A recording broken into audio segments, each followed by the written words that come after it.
कैसे हो बच्चों? आपके YouTube चैनल में आपका स्वागत है। आज की वीडियो में भी हम उपसर्ग के बारे में बात करेंगे। पिछली वीडियो में हमने देखा, उपसर्ग की परिभाषा देखी, उपसर्ग के प्रकार देखे। उपसर्ग जो है 3 प्रकार के होते हैं: संस्कृत उपसर्ग, हिंदी उपसर्ग और विदेशी उपसर्ग। तो तीनों प्रकारों में हम इसका एक प्रकार यानी संस्कृत उपसर्ग जो है पढ़ चुके हैं। संस्कृत उपसर्ग की जो संख्या होती है वो 22 होती है, हिंदी उपसर्ग की 13 होती है। ठीक है, तो संस्कृत उपसर्ग के बारे में हम पिछली वीडियो में अच्छे से पढ़ चुके हैं। आज हम आगे देखेंगे हिंदी उपसर्ग, जिसे हम तद्भव उपसर्ग भी कहते हैं, इसके बारे में जानेंगे और विदेशी उपसर्गों के बारे में जानेंगे। ठीक है, चलिए स्टार्ट करते हैं। सबसे पहले देखते हैं हम हिंदी उपसर्ग। नंबर 1 है ए। ए उपसर्ग जो है ये हिंदी उपसर्ग है। इसका अर्थ होता है नहीं या निषेध के लिए प्रयोग किया जाता है इसका, और कहीं कहीं अभाव के लिए भी ए का प्रयोग किया जाता है। ए उपसर्ग का यानी नहीं या निषेध या अभाव, ए का अर्थ होता है ए उपसर्ग का। ठीक है, इससे ऐसे संबंधित ए उपसर्ग से संबंधित जो है शब्द देख लेते हैं कौन कौन से।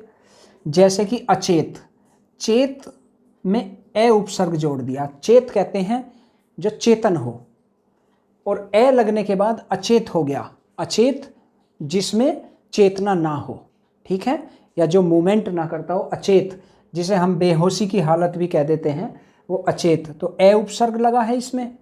ठीक है, किसमें लगा है? चेत में। ठीक है, तो ये हो गया अचेत। अनाम, नाम में ए उपसर्ग जोड़ दिया। मैंने आपको बताया था उपसर्ग को पहचानने का बहुत ही सिंपल सा तरीका है कि जो भी उपसर्ग हो, जैसे ये अनाम है, अनाम में ए उपसर्ग है। ठीक है, हमने क्या किया, जो ये नाम शब्द है, ठीक है, क्या है? नाम। नाम में हमने ए जोड़ दिया। ठीक है, तो तभी तो बना ये अनाम। तो यानी जिस शब्द में हम उपसर्ग का प्रयोग करेंगे उस शब्द का अपना कोई अर्थ होता है। ठीक है, उस शब्द का अपना कोई अर्थ होता है, और उपसर्ग जो है मूल शब्दों में जोड़ा जाता है। जो मूल शब्द होते हैं उनमें जो है उपसर्ग जोड़ा जाता है। ठीक है, तो ये ए है, ए उपसर्ग नाम शब्द में हमने जोड़ दिया तो बन गया अनाम।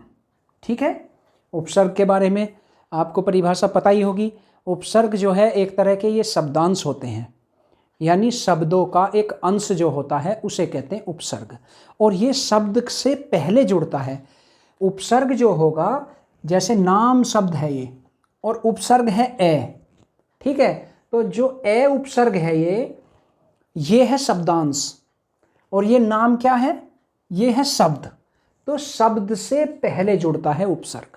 ठीक है, और उपसर्ग जिस शब्द से पहले जुड़ेगा उस शब्द का कोई मतलब होना चाहिए, उस शब्द का कोई अर्थ होना चाहिए, और वो शब्द ज़्यादातर जो है मूल शब्द होता है जिसमें उपसर्ग जोड़ा जाता है। ठीक है, तो ये जो है उपसर्ग है, ये है शब्दांश और ये है शब्द। तो शब्द से पहले जोड़ा जाता है उपसर्ग। ठीक है, क्या करता है ये शब्द से पहले आकर? किसी शब्द से पहले जब उपसर्ग जुड़ जाता है तो यह उपसर्ग उस शब्द का अर्थ बदल देता है, या उस शब्द को कोई विशेष शब्द में तब्दील कर देता है उपसर्ग। ठीक है, तो ये हो गया अचेत, हो गया अनाम, हो गया अटल, हो गया। ठीक है, अटल, अस्पर्श, ये सारे ए उपसर्ग के शब्द हैं। कौन कौन से हो गए? अचेत, अनाम, अटल, अस्पर्श। ठीक है ना, बहुत सारे और भी हैं, जैसे कि अदृश्य। ठीक है, बहुत सारे हैं ऐसे जो ए उपसर्ग से संबंधित शब्द होते हैं जिनमें ए उपसर्ग जुड़ा होता है। नंबर 2 है अध। अध उपसर्ग जो है इसका अर्थ होता है आधा।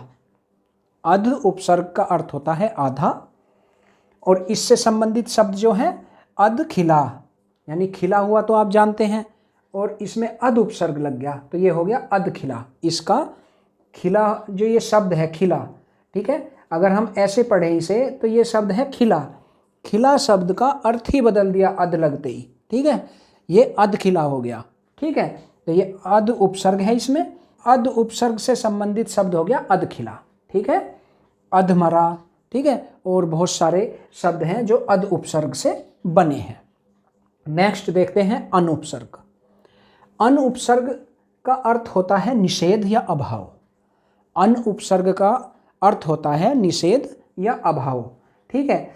इससे संबंधित शब्द हैं अनपढ़, ठीक है, अभाव है ना इसमें, यानी पढ़ने का अभाव। जो पढ़े लिखे होते हैं या जो पढ़े लिखे होते हैं उन्हें तो हम पढ़ा लिखा कहते हैं, और जो जिसमें पढ़ाई लिखाई का अभाव होता है उसे बोलते हैं हम अनपढ़। तो ये अभाव अर्थ को दर्शा रहा है इसका, ठीक है। अनपढ़, ठीक है, अनमोल, जिसका कोई मोल ना हो, अनमोल, ठीक है।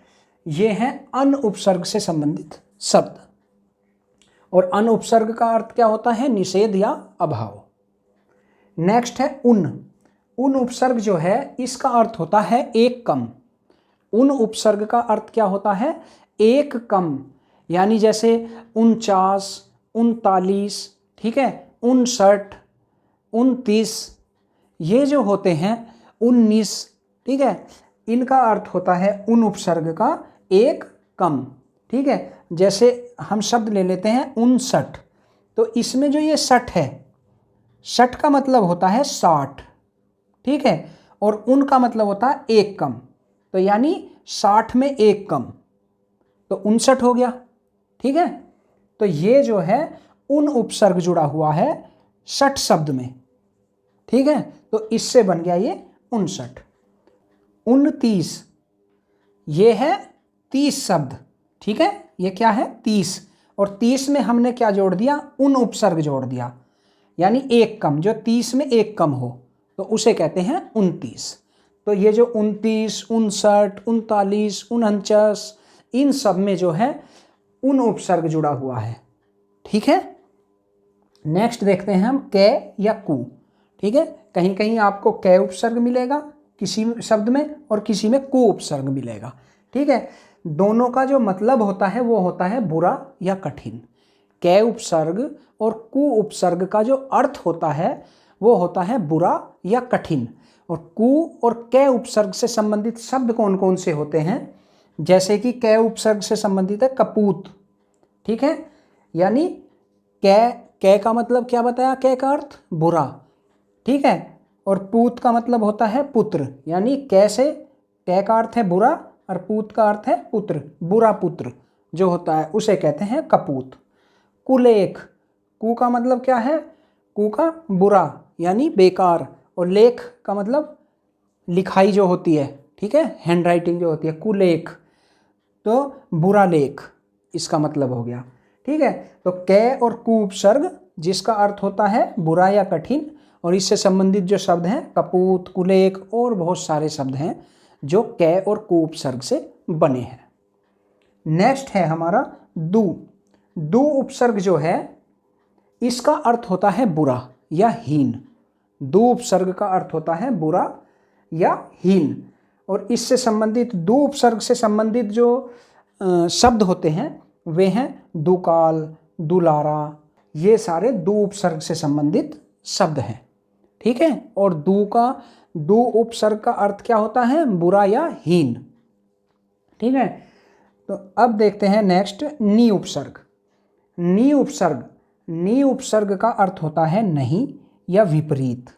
नी उपसर्ग का अर्थ होता है नहीं या विपरीत। इससे संबंधित शब्द कौन कौन से होते हैं? निडर, ठीक है, नी का मतलब हो गया नहीं, और डर जिसके डर नहीं होता उसे कहते हैं निडर, ठीक है। निहत्था, निहत्था यानी हाथ, हत्था का मतलब होता है हाथ, और नी का मतलब होता है नहीं, जिसके हाथ में कुछ ना हो उसे कहते हैं निहत्था।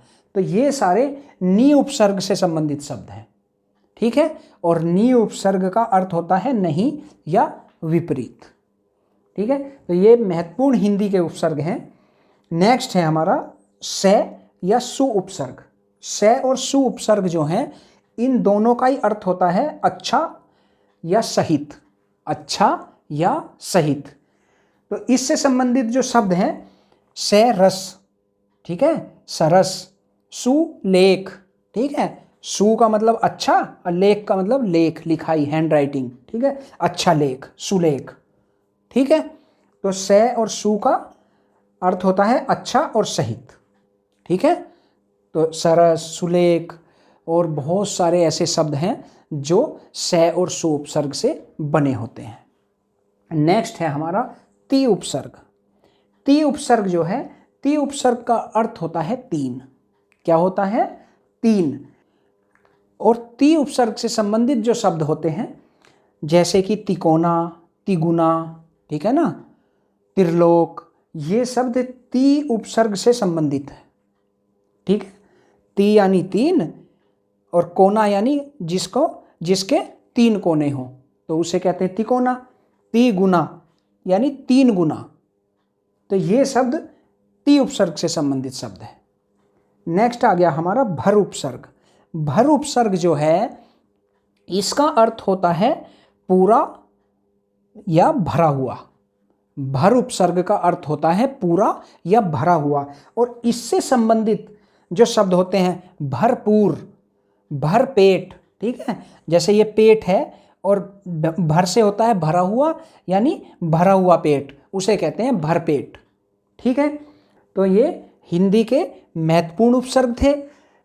इन्हें आप अच्छे से याद कर लें, उपसर्ग को, इनके अर्थ को याद कर लें और शब्द जो हैं आपको आसानी से याद हो जाएंगे और शब्द जो है एग्जाम में आराम से आप पहचान सकते हो। यानी हिंदी उपसर्ग से संबंधित जो भी शब्द आपकी परीक्षा में आएंगे उन्हें आप आसानी से पहचान सकते हो और क्वेश्चन को आप ठीक कर सकते हो। अब देखते हैं हम विदेशी उपसर्ग के बारे में। विदेशी उपसर्ग में उर्दू से संबंधित कुछ शब्द हैं, अरबी के हैं, फारसी के हैं और अंग्रेजी के हैं।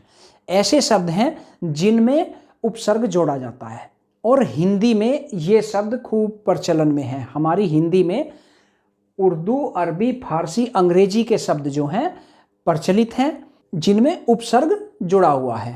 तो अब हम विदेशी उपसर्ग के बारे में जानते हैं। नंबर 1 है अल उपसर्ग। अल उपसर्ग जो है इसका अर्थ होता है निश्चित। अल उपसर्ग का अर्थ होता है निश्चित। इससे संबंधित शब्द जो हैं, अल उपसर्ग से संबंधित शब्द जो हिंदी में प्रयोग किए जा रहे हैं, अलविदा, अलबेला, अलहदा, अलकायदा, ठीक है। तो अल का अर्थ क्या बताया था? निश्चित, ठीक है। अलविदा जो निश्चित ही विदा लेने वाला हो उसे कहते हैं अलविदा, ठीक है। अलबेला जो विचित्र हो, बिल्कुल निश्चित ही अलग हो, वो होता है अलबेला, ठीक है। अलहदा और अलकायदा ये शब्द जो हैं अल उपसर्ग से संबंधित शब्द हैं और अल उपसर्ग का क्या अर्थ होता है? निश्चित। अगला है हमारा कम उपसर्ग। कम उपसर्ग जो है इसका अर्थ होता है हीन या थोड़ा। क्या अर्थ होता है? हीन और थोड़ा। कम उपसर्ग। कम उपसर्ग से संबंधित जो महत्वपूर्ण शब्द हैं, कम अक्ल, कम यानी कम और अक्ल मीन्स जो दिमाग होता है, जो जिसमें कम दिमाग हो उसे कहते हैं कम अक्ल, जिसमें अक्ल कम हो, ठीक है। कम जोर, जिसमें जोर कम हो। कम सिन, कम वक्त, ये सारे कम उपसर्ग से संबंधित महत्वपूर्ण शब्द हैं, ठीक है। और कम उपसर्ग का अर्थ क्या होता है? हीन और थोड़ा। नेक्स्ट है हमारा खुश उपसर्ग। खुश उपसर्ग का मतलब होता है अच्छा। खुश उपसर्ग का अर्थ क्या होता है? अच्छा। और खुश से संबंधित जो है, खुश उपसर्ग से संबंधित शब्द कौन कौन से होते हैं? खुश किस्मत, जिसकी अच्छी किस्मत हो। खुशनुमा, खुशबू, ठीक है। यानी बू किसे कहते हैं? बू कहते हैं बदबू होता, बू कहते हैं महक को, स्मेल को, और खुश कहते हैं अच्छी, जो अच्छी स्मेल हो, ठीक है, उसे कहते हैं, या अच्छी महक हो उसे कहते हैं खुशबू, ठीक है। खुशहाल जो अच्छे हाल में हो उसे कहते हैं खुशहाल। तो ये खुश उपसर्ग से संबंधित शब्द हो गए, ठीक है, जिसका अर्थ होता है अच्छा। अब देखते हैं नेक्स्ट उपसर्ग है हमारा गैर। ये सारे उर्दू, अरबी, फारसी के उपसर्ग हैं, ठीक है। गैर जो है, गैर उपसर्ग का अर्थ होता है भिन्न या नहीं। गैर उपसर्ग का क्या अर्थ होता है? भिन्न या नहीं। और गैर उपसर्ग से संबंधित शब्द होते हैं गैर कौम, गैर हाजिर, ठीक है, जो हाजिर ना हो, ठीक है। गैर, यहाँ पे गैर कौम, ठीक है, कौम यानी जाति, और गैर का मतलब होता है यहाँ पे क्या है? भिन्न, जिसकी जाति भिन्न हो वो होता है गैर कौम। गैर हाजिर, जो हाजिर नहीं हो, ठीक है ना, ये गैर का नहीं भी तो अर्थ होता है, तो जो हाजिर नहीं हो उसे कहते हैं गैर हाजिर। गैर मिजाज, गैर कानूनी, ये सारे गैर उपसर्ग से संबंधित शब्द हैं जिसका अर्थ होता है भिन्न और नहीं। नेक्स्ट है हमारा ना उपसर्ग। ना उपसर्ग जो है इसका अर्थ होता है बिना और अभाव। ना उपसर्ग का अर्थ होता है बिना और अभाव। और ना उपसर्ग से संबंधित महत्वपूर्ण शब्द कौन कौन से हैं? ना इंसाफी, ना पाक। ना का मतलब क्या हो गया? बिना, ठीक है, जो पाक ना हो उसे ही तो कहेंगे नापाक। ना पसंद, ना राज, ना दान, ठीक है, ये ना उपसर्ग से संबंधित महत्वपूर्ण शब्द हैं और कई बार प्रतियोगी परीक्षा में पूछे भी गए हैं ये। हाँ, तो ना हो गया। अब नेक्स्ट देखते हैं हम बद उपसर्ग। बद उपसर्ग का अर्थ होता है बुरा या पर। क्या अर्थ होता है बद उपसर्ग का? बुरा या पर। और इससे संबंधित महत्वपूर्ण शब्द कौन कौन से हैं बद उपसर्ग से?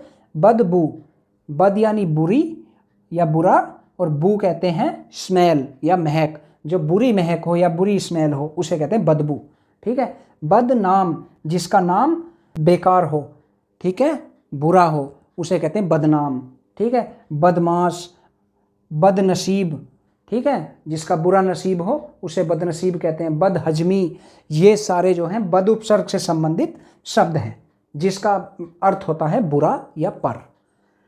नेक्स्ट देखते हैं बा उपसर्ग। बा उपसर्ग का अर्थ होता है अनुसार या साथ। बा उपसर्ग का अर्थ होता है अनुसार या साथ। और बा उपसर्ग से संबंधित जो शब्द हैं बा इंसाफ, ठीक है, इंसाफ के साथ, यानी बा इंसाफ का मतलब है इंसाफ के साथ, ठीक है। बा कायदा, बा इज्जत यानी इज्जत के साथ। बा अदब यानी बा अदब, अदब से, बा अदब कहते हैं अदब से या अदब के साथ या अदब के अनुसार, ठीक है, बा अदब। तो ये बा उपसर्ग से संबंधित महत्वपूर्ण शब्द हैं। नेक्स्ट है बे उपसर्ग। बे उपसर्ग का मतलब होता है बिना या अभाव। बे उपसर्ग का अर्थ क्या होता है? बिना या अभाव, ठीक है। और बे उपसर्ग से संबंधित शब्द कौन कौन से हैं? बेईमान, ठीक है, यानी बिना ईमान के या जिसमें ईमान का अभाव हो, बेईमान। बेजान, ठीक है, बिना जान के, बेजान। बेहद, बेशक, ठीक है, और बेसहारा। तो बे उपसर्ग से संबंधित ये महत्वपूर्ण शब्द हैं। नेक्स्ट है सर उपसर्ग। सर उपसर्ग का अर्थ होता है अच्छा या मुख्य। सर उपसर्ग का अर्थ होता है अच्छा या मुख्य। और सर उपसर्ग से संबंधित जो शब्द हैं सरदार, सरपंच, ठीक है ना, सरकार, सरगना, ये सारे सर उपसर्ग से संबंधित महत्वपूर्ण शब्द हैं, ठीक है, जिसका अर्थ होता है अच्छा या मुख्य, ठीक है। तो सर उपसर्ग हो गया। नेक्स्ट है हमारा हम उपसर्ग। हम उपसर्ग जो है इसका अर्थ होता है बराबर। हम उपसर्ग का अर्थ क्या होता है? बराबर। और इससे संबंधित शब्द कौन कौन से हैं? हम उम्र यानी बराबर उम्र का, ठीक है।